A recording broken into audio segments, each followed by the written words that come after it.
Preparing, setting up. Says it's streaming. Let's see if it's on YouTube.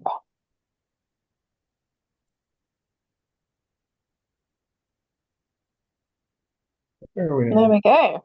Yeah, we're live on YouTube. We're live. Lorelei, are we live? Yeah, you're looking over where KK is. I know. That's your new friend, you little minx. Mm.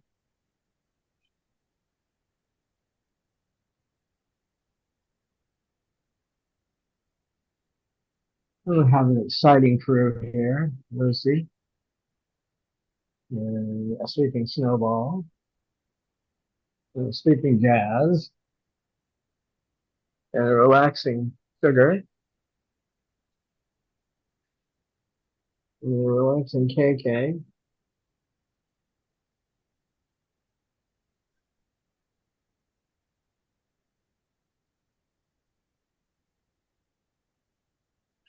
You're gonna Birdies make live on toothpicks?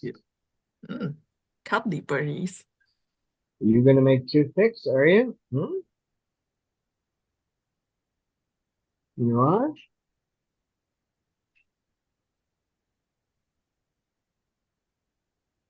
And Lorelei. Lorelei. Laurel Sly. Little moth. It's good to have around if you want extra holes in your clothing. She's very good at that. She's the expert. Just started chewing on canvas, so that's fine. They're only like $20 on canvas, so little monster. Aren't you? Aren't you a monster? Boy, I got a really lively crew here. I thought maybe leaving the window open would make a difference, but no. Sugar's the only one showing me. Yeah, I know. You want me to pet the beak. I will I come over should. here. I'll pet it. I'll pet it. I'll pet your beak. I'll pet the beak.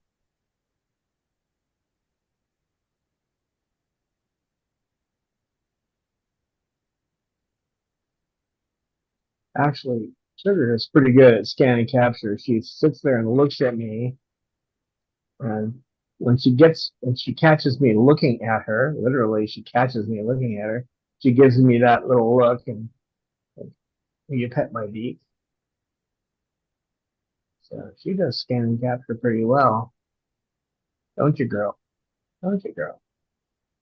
Hmm?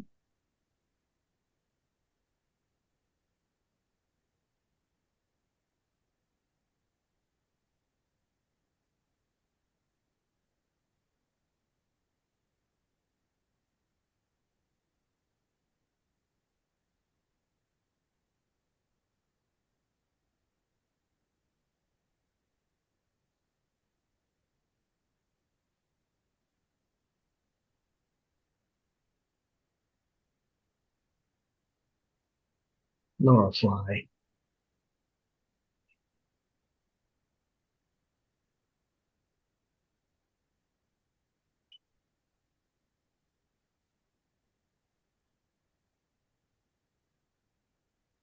Mhm.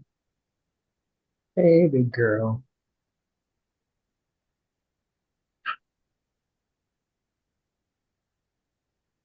You don't usually get petting when we're doing a live stream, do you? Yeah.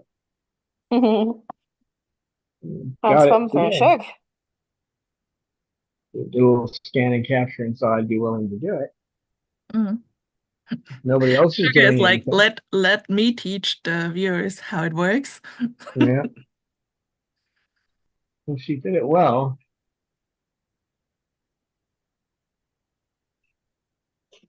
Lorelai does that kind of thing too. Sensei Sugar. She scans and says, "Oh, there's a button. Oh, there's a zipper. There's something I can chew. Maybe I can." Mm. He's not paying attention, so I can chew through his pocket.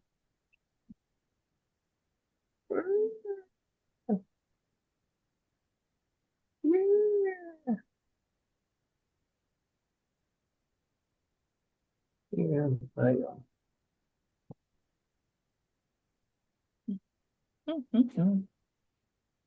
I'll get back to that. You got some. She wants more. Oh, more, more, more. Oh, sugar. All right, one more time. One more time. You're such a good girl.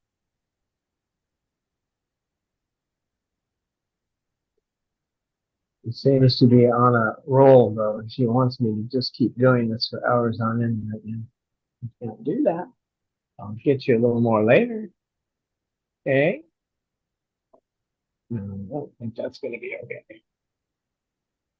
What are you doing down there? Hmm?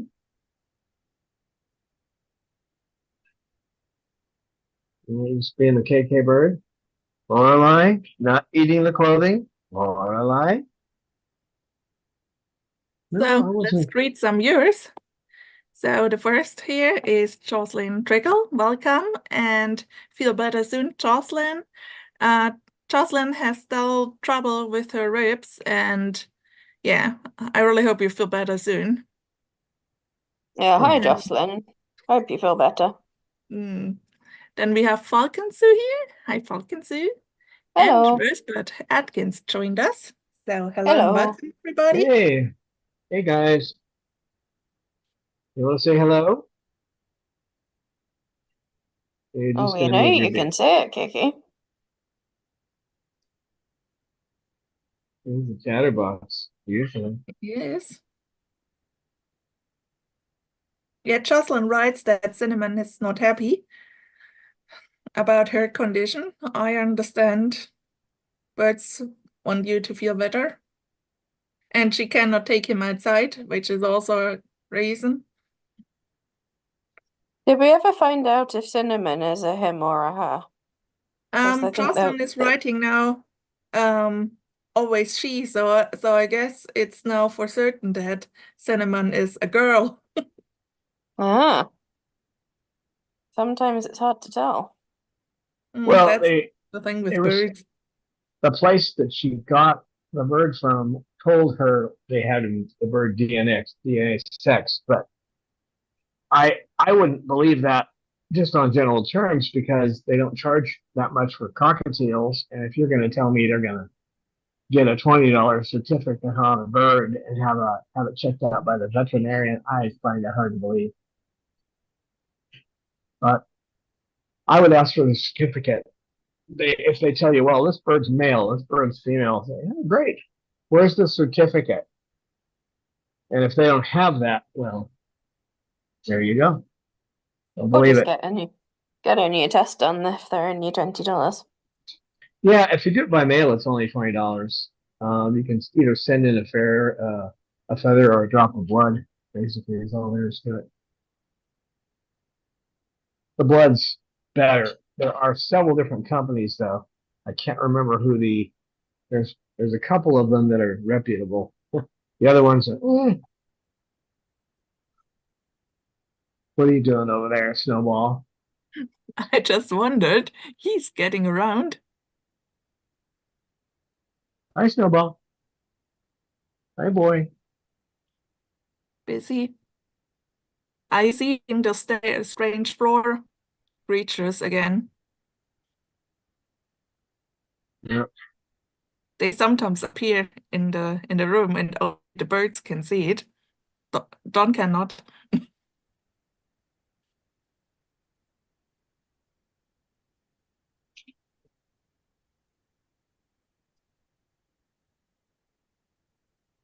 Hi, Snowball. Don't start chewing on the leg of the chair again, okay? No, we're not going to do that. If you're going to chew on the piece of wood, it's okay.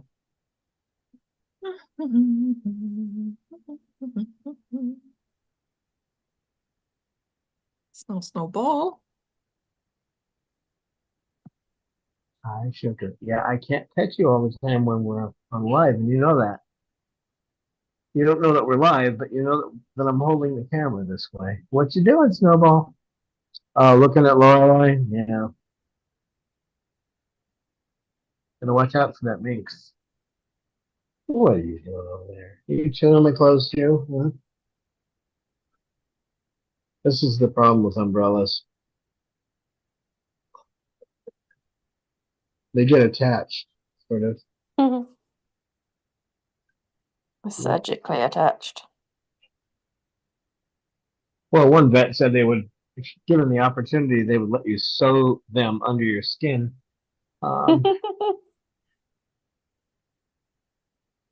Not so much with the serum cockatoos. They tend to be a little more standoffish. Keep away from me. Still affectionate, but standoffish. I know. Just want more and more and more. More and more and more.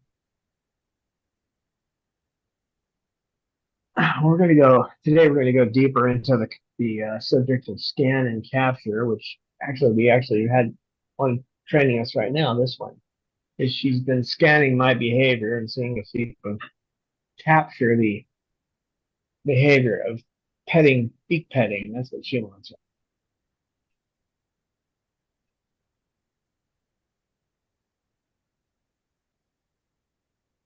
She'll watch me pretty closely too in that situation. Keep her eyes on me. And then when she thinks she's caught the right moment, she'll either whine or start coming over or give me a look while I'm looking at her. No, you're not going to creep up here. No, that won't work out well. Snowball. Oh, sugar. I'll pet the beak a little bit. No, not coming up here. Snowball. Uh-uh. No. Why not? I don't understand why not.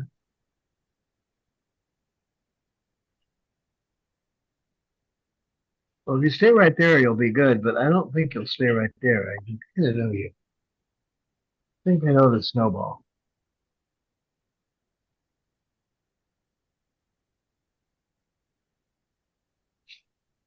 And since Cecil comes in later, I actually can look at a clipboard so I make sure I cover everything.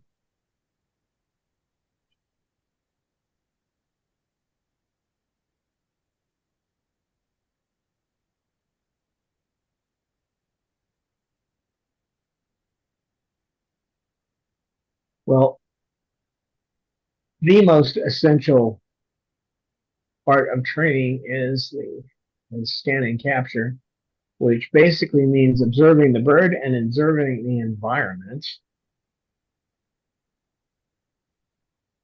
And looking for opportunities for training. You can do a lot with scan and capture. I mentioned before that Dr. Zelig uses scan and capture alone to train a sea lion to do a complete circle. That's not the way you would normally do it, but she was just proving a point that that technique is vital to what we do.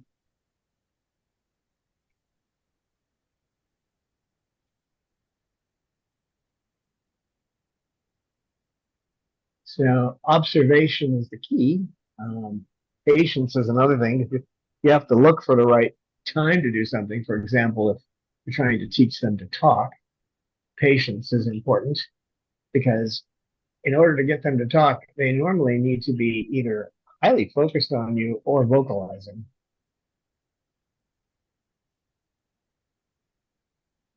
And you can capture it, as with Pippa. She says, "That's right, that's right." She does because we actually, Amy and Eleanor and I used scan and capture and then reinforced it by saying, "That's right, that's right."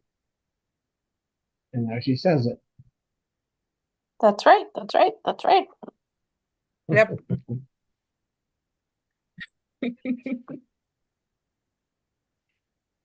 So when I say capture something, I'm talking about reinforcing. Okay. So if you see a certain behavior and you want it to be repeated, what are you doing over there, Lorelai? No ball? Okay. If you want it to be repeated, or the other side of it, if you want it to stop, um, that's why you're scanning for certain behaviors. You're just putting your attention out in the environment too. And it helps too if you bring something into your environment the bird doesn't want there. As with that can of Rumford baking powder that Chloe couldn't tolerate. If you're paying attention when you bring something like that out or bring something into the environment and you see their reaction, then you can deal with it right away instead of spending 5 minutes putting things up until finally Chloe get quiet. So then I figured out which one of the items I brought out she didn't want to see.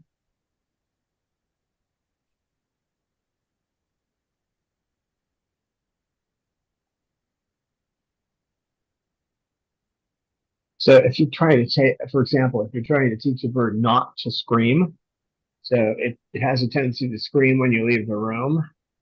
Well, you're going to scan for a different behavior. You're going to look for a behavior where the bird says something you like or gets quiet for maybe 30 seconds. And that's where you want to do your reinforcing. That's where you want to bring in a reinforcer, whether it be food or petting or whatever the bird prefers. And to use a bridge as well. So they're quiet and say, oh, good. We would say, good sugar, good bird. He's like, why are you saying that to me? What have I done? I haven't done anything. Just after it this trigger. That's a good bird. Just existing. That's the shook. So with scan and capture, for the most part, you are actually capitalizing on behaviors that the birds are already doing. So if you're teaching a bird to step up, your bird will raise its feet on occasion. If you're teaching her to step up, she will step up, but only in certain circumstances.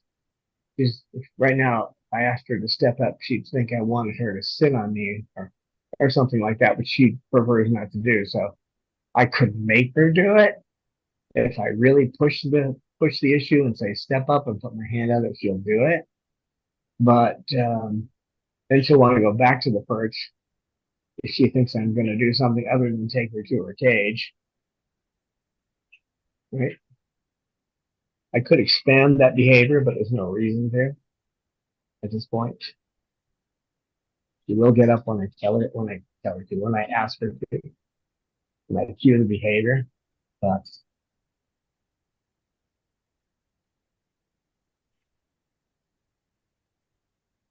so when it comes to something like, well, I'm trying to change the page about having Lorelai try to eat the clipboard.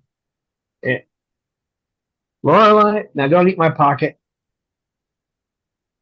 Now there's a little scan and capture. He's got his mind somewhere else, so I'm gonna chew on his pocket. No, hold on, guys. If I don't zip the zipper up on the pocket, she's going to eat the zipper. Aren't you? Aren't you? But she was actually doing her little scan and capture, waiting for me to do something so that she could do what she wanted to do.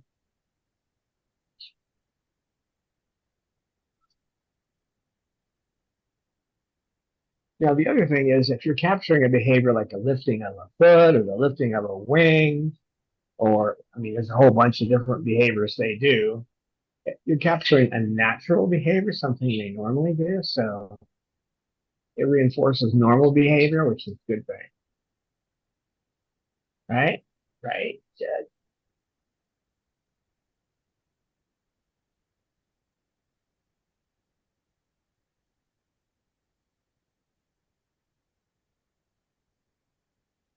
And it's less stressful for them when they're just being asked to do something they normally do.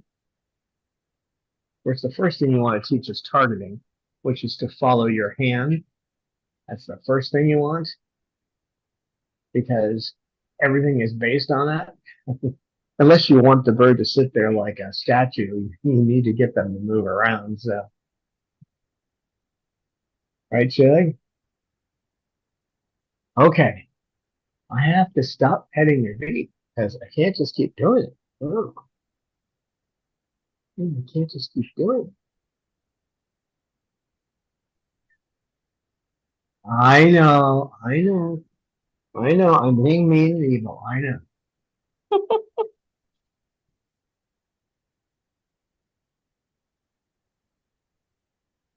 The other thing too is when you're looking for a behavior that you want them to repeat, such as lifting a foot, say lifting a wing, going this way, going that way when you're training them to target. They're doing a natural behavior and it isn't stressful for them. When you ask them to do a bunch of, let's say, a more complicated behavior, not something they're used to, like pick up a ball and drop it in a basket, you have to break that down into smaller natural behaviors. I hear you. I know. I know. I know. I Oh, yeah. know.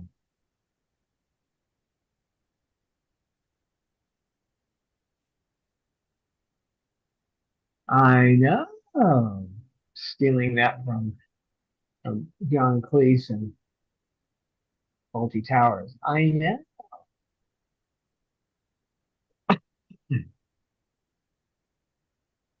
So the less stress your bird has in learning something, the less the chance that they're, I should say, the greater chance they're going to repeat the behavior.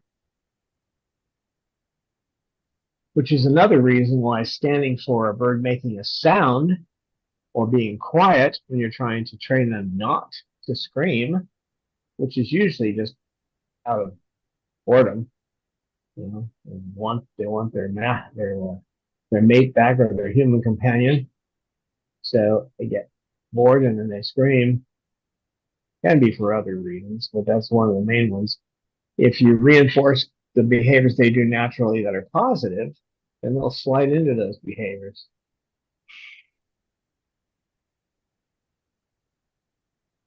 So it promotes positive reinforcement to use scan and capture.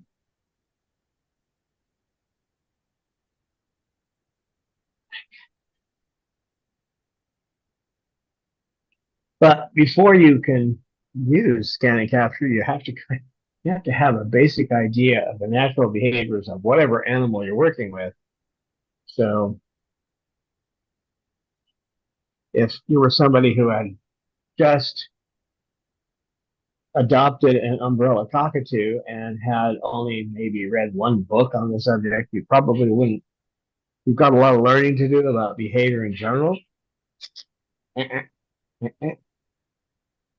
about their particular behavior, before you'll be able to scan and effectively determine what their behavior is.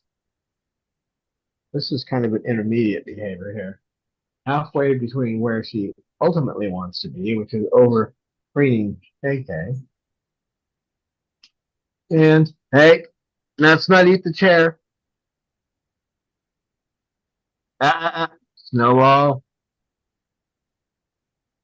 Snowball.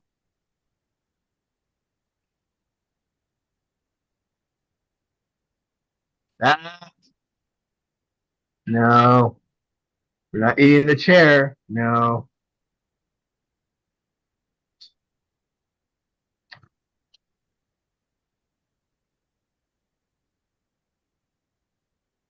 Yeah, you're gonna get in on this, Lorelai. You're gonna get in on it, huh? Snowball eating a chair.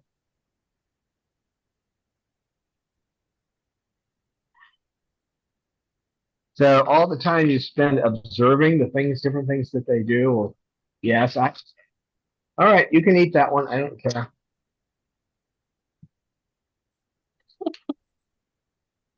I'm done with that piece of paper. You can eat it.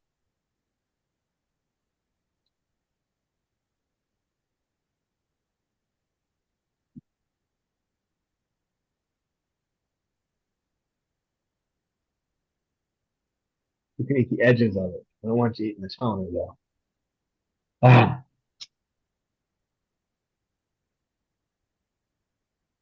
So that way you can look at a bird and say, oh, that bird is relaxed. Actually, that bird is Jasmine, but she isn't relaxed. And Lucy is relaxed.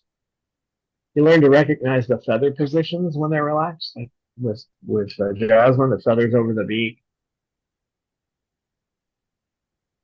the eyes closed, hunched over just a little bit. That's actually Sugar in kind of a playful mood. She's doing toys over there. Oh, should keep playing. That's always so funny and sweet.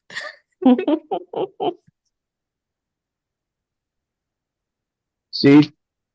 Snowball, stop it. Quit eating the chair. Come on, no eating the chair.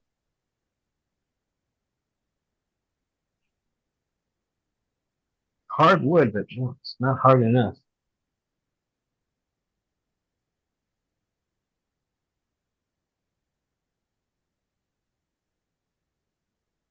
And from what I'm seeing from his behavior, he's probably not going to stop chewing on the chair. Come here, Snowball. Come on. Come on. Whoa, whoa, whoa, whoa, whoa, whoa. I didn't want you to go up there. Come here. Come here. No, no, no. Come on. No, no, no. Come here. No, come. It's a two-handed operation. Come here. Now, she doesn't want you on her perch. Go over here.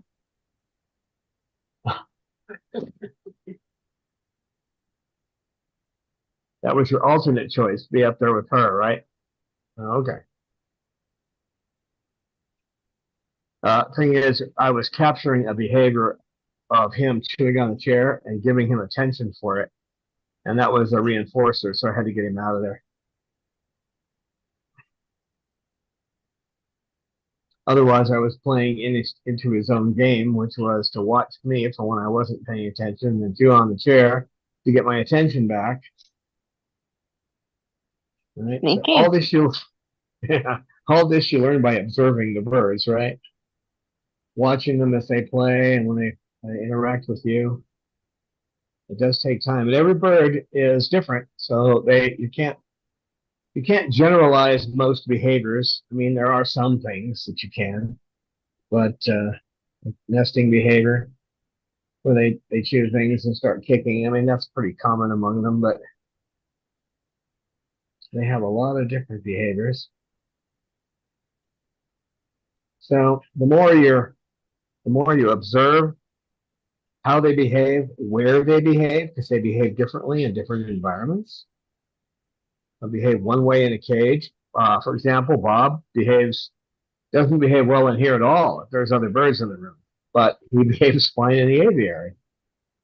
So he gets along with the other birds in the aviary. So does Cause, for the most part. Have to keep him, and Pippa too.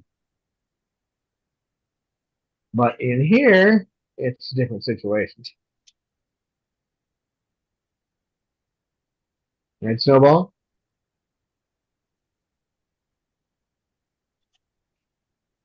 So that's another one of his natural behaviors. Jocelyn is reporting about Cinnamon, who screams when she's leaving the room.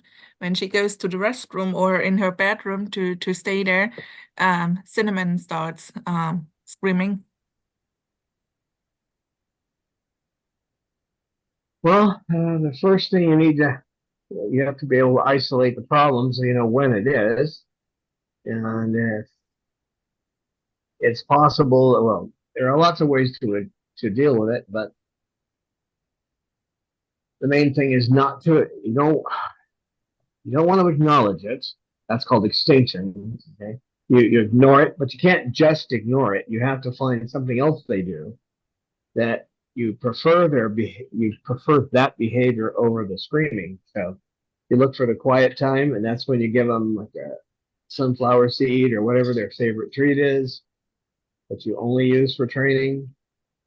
And when they get quiet, if you're all the way across the room when they get quiet, then you use the bridge and say, "Good bird," that kind of thing. Not a clicker because birds can pick up that sound and start making it. Um, can't use extinction by itself though; it doesn't work. So you scan for the behavior that you want to see, and then you reward it. You bridge it if you're too far away to hand them a treat, or in some cases, some of the birds prefer petting or yeah, Lorelai's one of those. She likes her treats, but she likes to be petted too, don't you, Laura? Don't you? Don't you, girl?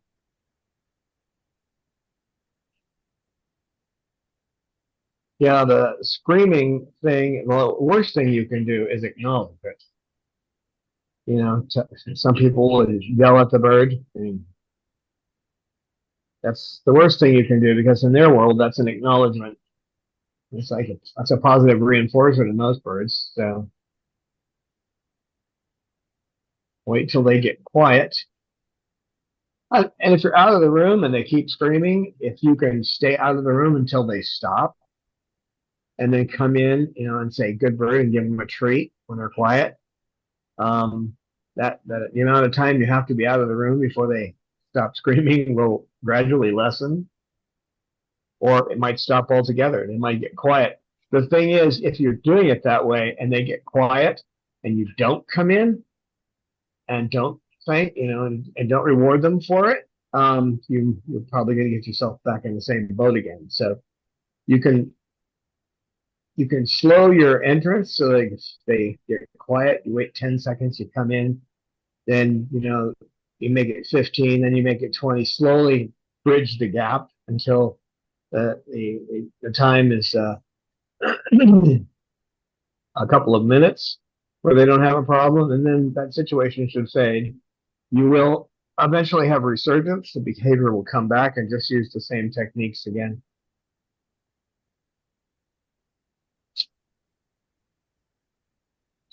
So scan and capture. You're gonna eat the clipboard, okay? If you're looking for certain types of behavior, like you want a bird to talk, if you've been watching your bird, and you find out it's more talkative in the morning, and more talkative in the kitchen, or more talkative in the den, or whatever part of the house that they tend to be talkative in, then that's where you're going to want to move them, and you're going to want to do it at that time of day if possible. So you're watching to see when your bird is more likely to make vocalizations. And it's the same with any other behavior. Where is the bird more likely to play? Or is it more likely to sleep? See, I wouldn't be trying to train Jasmine to do anything right now except find a nice spot to sleep and do it. Later on, it'll be different. She gets adamant. She has certain things she wants at certain times. I can't leave her. She has to be the last one out of here. I just observed her. She didn't, when I tried to take her out of here, she'd have a fit. She didn't get petted. So now it's 15 minutes of petting, 5 to 15 minutes, depending on her. When she finally gets off my lap, then I can take her and put her in her cage. But if I don't do that, the wings go out and she tries not to go out the door of the room, and she tries not to go into her cage.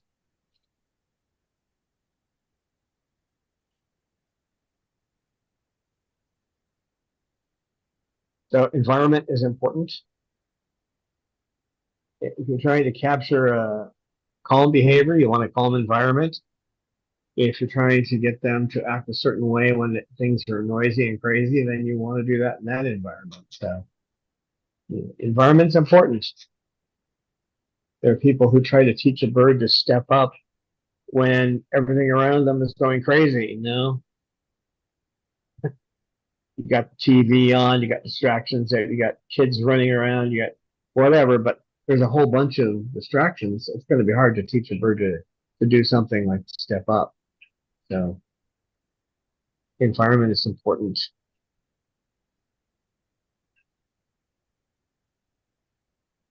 Yeah, and I mean, it's pretty simple. I could paint a picture. Imagine that you're in a nice restaurant in a booth where it's, there's candlelight on the table, and uh, you order your food and it takes, half an hour to get there because it's one of these nice restaurants, and everything moves slowly.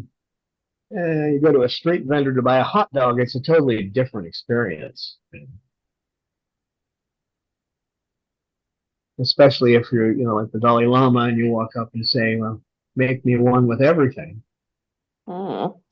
And then you give them a $20 bill, and you're standing there, and the money doesn't come back. And so the Dalai Lama says, well, where's my change? And the hot dog vendor says, change only comes from within.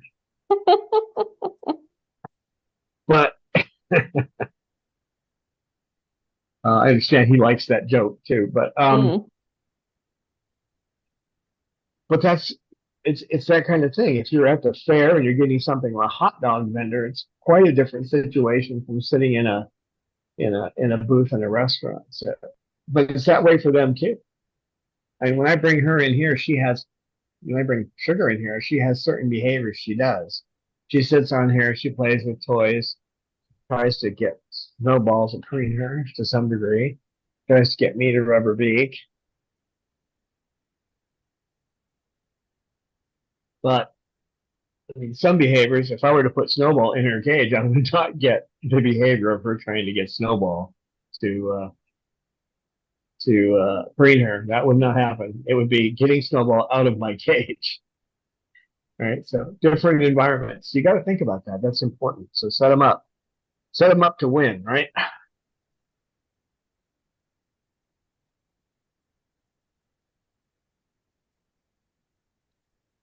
You two down there. You get Lorelei? No, we're not diving into a situation. No. If you want to preen him a little bit, I'll let you do that. But hold on. That's all right. You don't have to dive. Lorelei. Oh no, I'm not going to do it if you're telling me to. Oh no.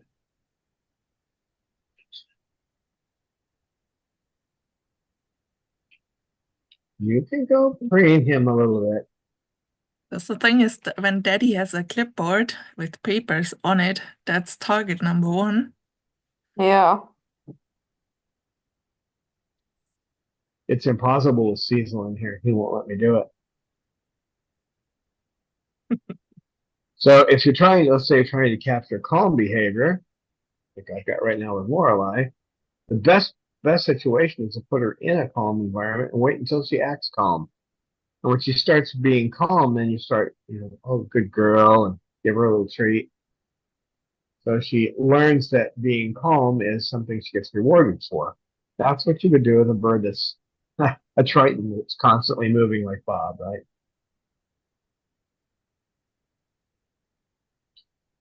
But if you want them to talk, you may need to put them in an environment where the lights are bright, a little bit brighter. Not, but again, it depends on the bird. Does the bird talk in that situation? But you want a more stimulating environment to a certain degree, but you don't want them distracted either. So you want them paying attention to you as you talk. That's how I got Cecil to do it. He just won't do it on camera. This one, good example of capturing a behavior when Chloe was saying hello, hello, hello at the Renaissance Fair, and this one had never said a word before. Guess she started saying hello so she could get attention. I should have realized that because she's always been heavy into I want attention, I want attention. So when you see the behavior that you want, capture it.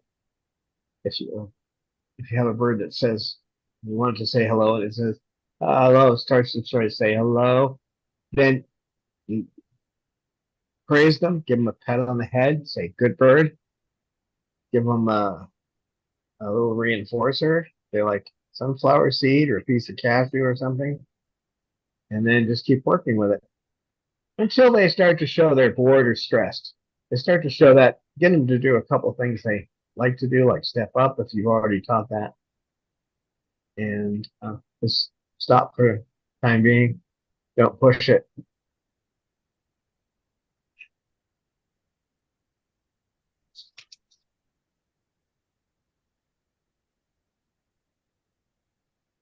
And again, with scan and capture, as in anything when you're trying to train a bird, you don't want to reinforce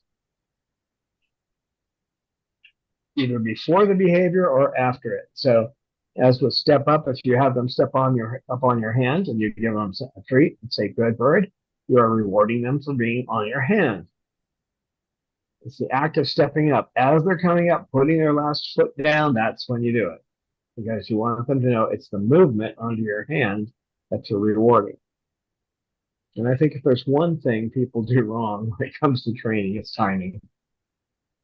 You know, or trying to train a bird to step up on your hand, but using different hands each time. Well, I'll try it with my left. I'll try it with my right. No, stick to one hand until they've learned it. And once they've learned it, you can start working with the other hand and then start doing it in different places. But I remember when I was a kid, I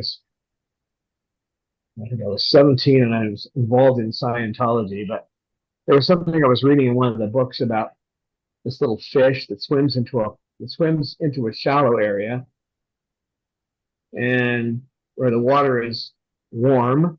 When the water starts getting warmer, it's in a shallow area. Then the sunlight starts getting brighter, and then this other fish comes up to attack it, and it darts away and saves its life, right? So the next time it gets into water that's a little warmer and it's a little shallower, well, as soon as it sees that light coming down, it darts out of there, even though there's nothing attacking it. So environment has big effect on these guys. It goes to us too. Mm-hmm.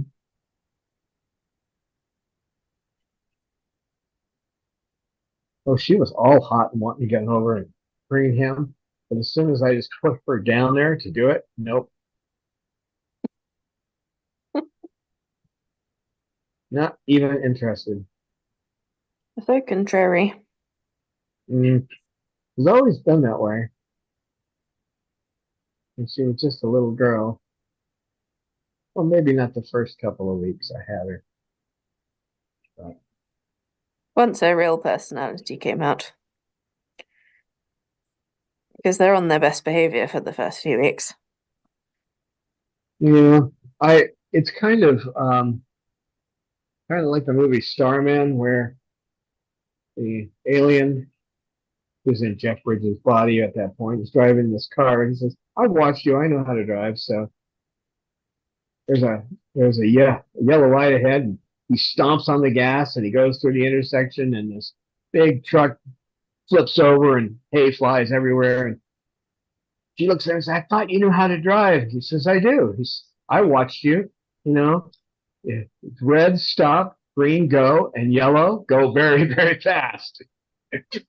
So, now, now what are you going to do? What are you going to do? Hmm?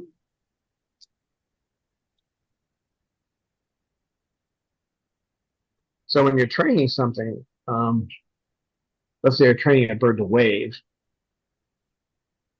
you wait until they move their foot a little bit. You know, most of these guys are left-footed, so you wait till they move that left foot just a little bit, and then, oh, good bird, and give them a treat. You know, do it a couple more times, and then they start to get the idea. Oh, it's my foot moving, and then they'll lift their foot up a little bit more, and oh, good bird. But then you get to a certain point where they stop lifting the foot. They're just expecting that treat, and that's when you have to stop rewarding. and it creates a thing we call the extinction burst. As I've said before, is like putting your money in the Coke machine and the Coke doesn't come out, so you start tapping on the machine, pulling the lever. That's all extinction burst. So what they'll do is they'll start moving, doing different things. But as soon as they raise that foot up higher, boom, you give them a reward, give them a nice good bird, and hand them a treat. Now you got the next step. And you just keep doing that until you finally get the foot up in the air. And once the foot's up in the air, all right, then you just have to get them to start moving it around. Some of that may involve the extinction burst because they've got their foot up there. Why aren't you giving it to them? So they shake their foot once, boom, reward. Before long, you got them going like this. I did that with Romeo, and I got him to shake hands too, using just that technique. So Yeah, it's very cute when he does that. He's great at it.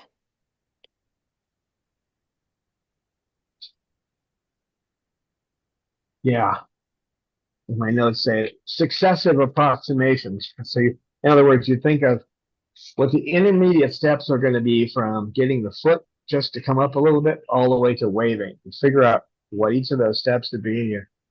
But sometimes with birds, it happens fast. You capture that behavior all of a sudden. Let's say the bird has an itch. A bird wants to scratch, so it brings up its foot to itch while you're training, and you just capture it right there. While they're bringing their foot up because they're going to scratch, and then the foot's like this, they're about ready to scratch, and you catch it. And that's how you can capture a behavior quickly. Sometimes they'll pick it right up too, especially if you flood them with rewards, give them a couple extra treats, and say, good bird.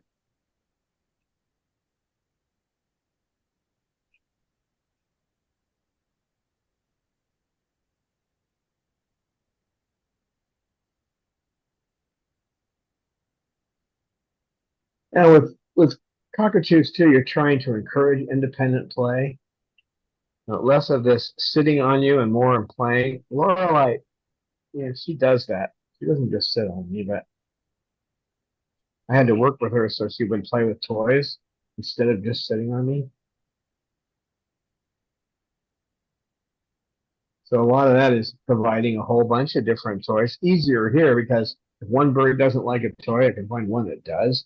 But find things they like to play with and then keep encouraging them to play by themselves. Part of that's playing with them. You can get on the floor and play with them. Or you can put them up on a perch and sit in front of them and play with them with a toy and get them used to the idea of playing with toys. Of course, if you have an Amazon or any other true parrot, it's like, here's a toy. Maybe you'll play with it next month. Cockatoos can accept new things in their environment.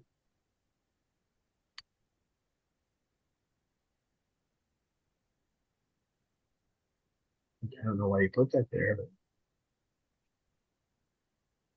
it's a toy she doesn't generally play with. Didn't bother her at all.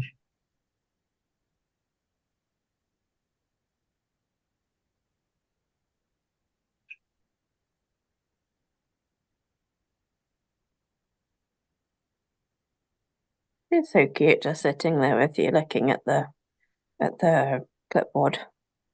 It's like she's Yeah. helping. Whoops. She's Watching the clipboard fall. Watching all the papers fall. She says, hey, I'm the director and I didn't tell you to do that. Yeah.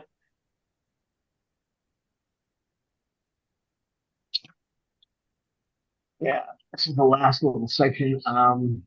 It's important. I think I kind of covered it though. The timing of the reinforcement, right, Lorelei? So you want to eat the clipboard? You do? It's not probably a good idea to eat the clipboard.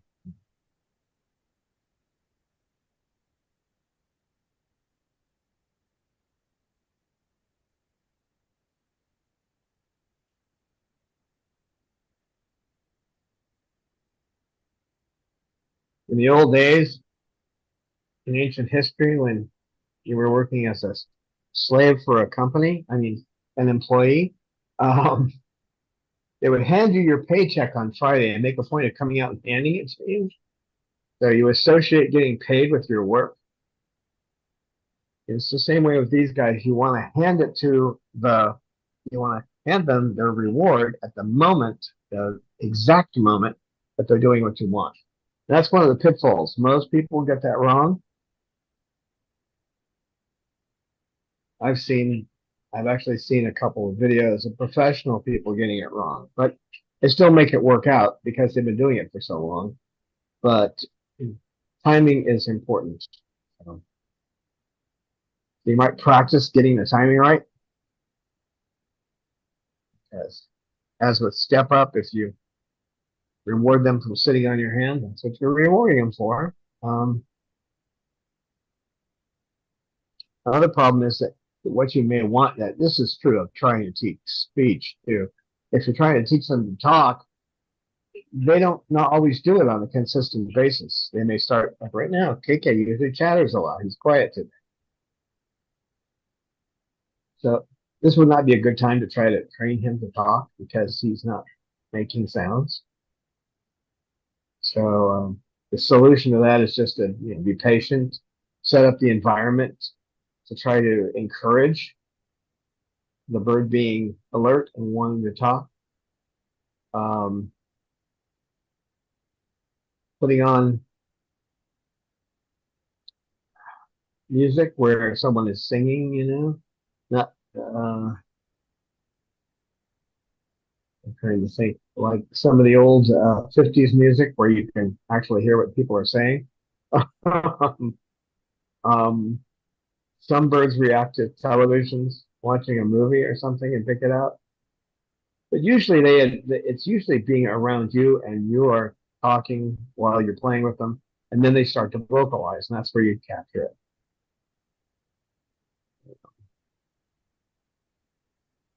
You gotta be patient when it comes to training to talk, though.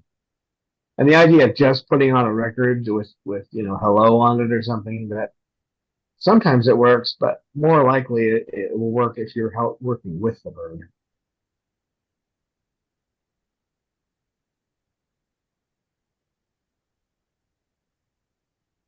And with reinforcement, once you get them doing the behavior, you can start to fade it, which is to say, every other time you give the reinforcement, or you give a smaller piece, half of a sunflower seed, you just work it down to where you don't have to do so much and just saying good bird works. So don't overuse reinforcement. Once you get the behavior, you want to start to fade that.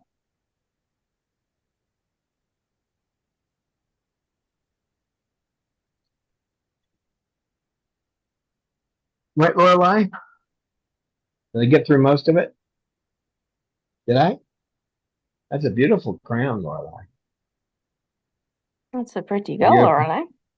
Are you a princess? Is that why you have a big crown? Are you a princess? Princess Lorelei? Your baby. You rule the roost, Lorelei? Maybe.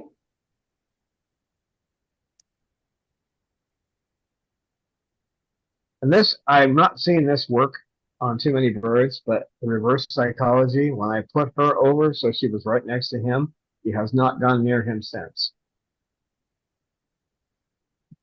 But when I was trying to stop her from going over there, she was diving in and doing all kinds of things to try to get over there to clean him. So she's contrary, this one.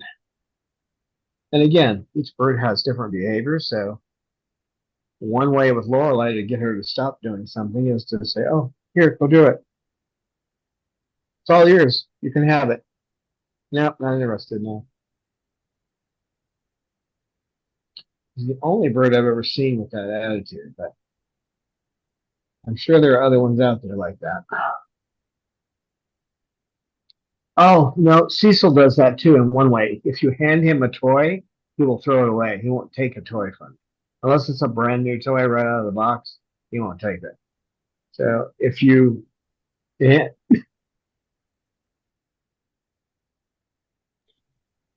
him something to play with, he would just take it and toss it. That's what he does. Lorelei just looks at me like I'm nuts. Are you gonna play it? Oh, she tossed it. What'd you do? Pick that up from him?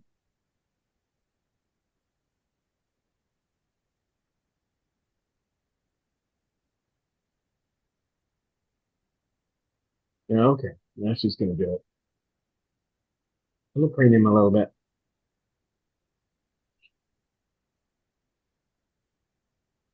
She was overzealous in all of this, so don't forget we do have merchandise. And you can get there from our link tree. Amy, hi there, big girl. Oh, you're waking up now. You know it's almost over, huh? Late clock quack. Coffee cups and t-shirts and greeting cards and all kinds of fun stuff. So calendars. We don't have the new year yet because they haven't put out the template for it, but soon.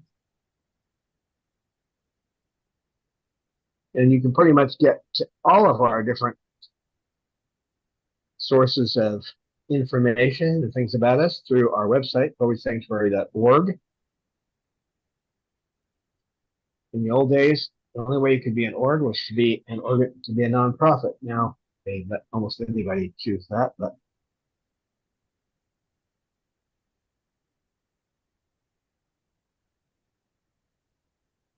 any questions, comments, or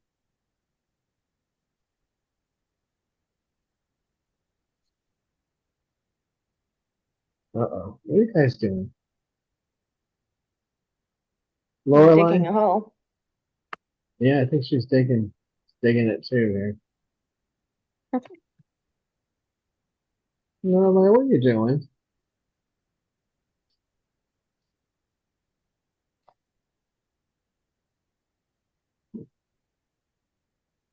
Nutty girl.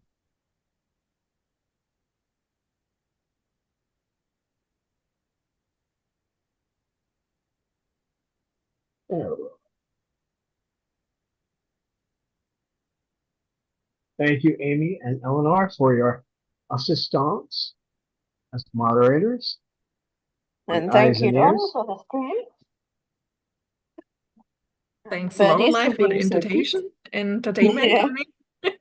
Yeah. Just for being such a cutesy pie.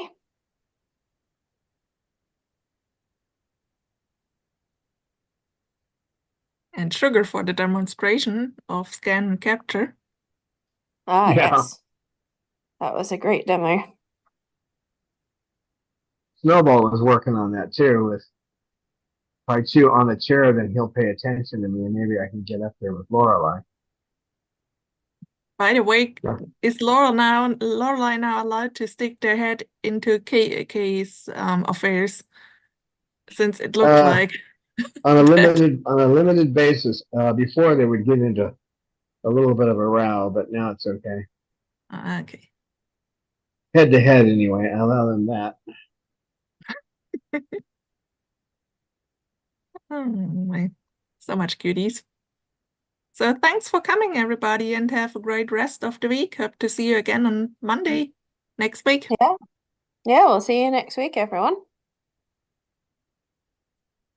Say bye, Sugar. Sugar. Jasmine. That's not the talkative crowd here.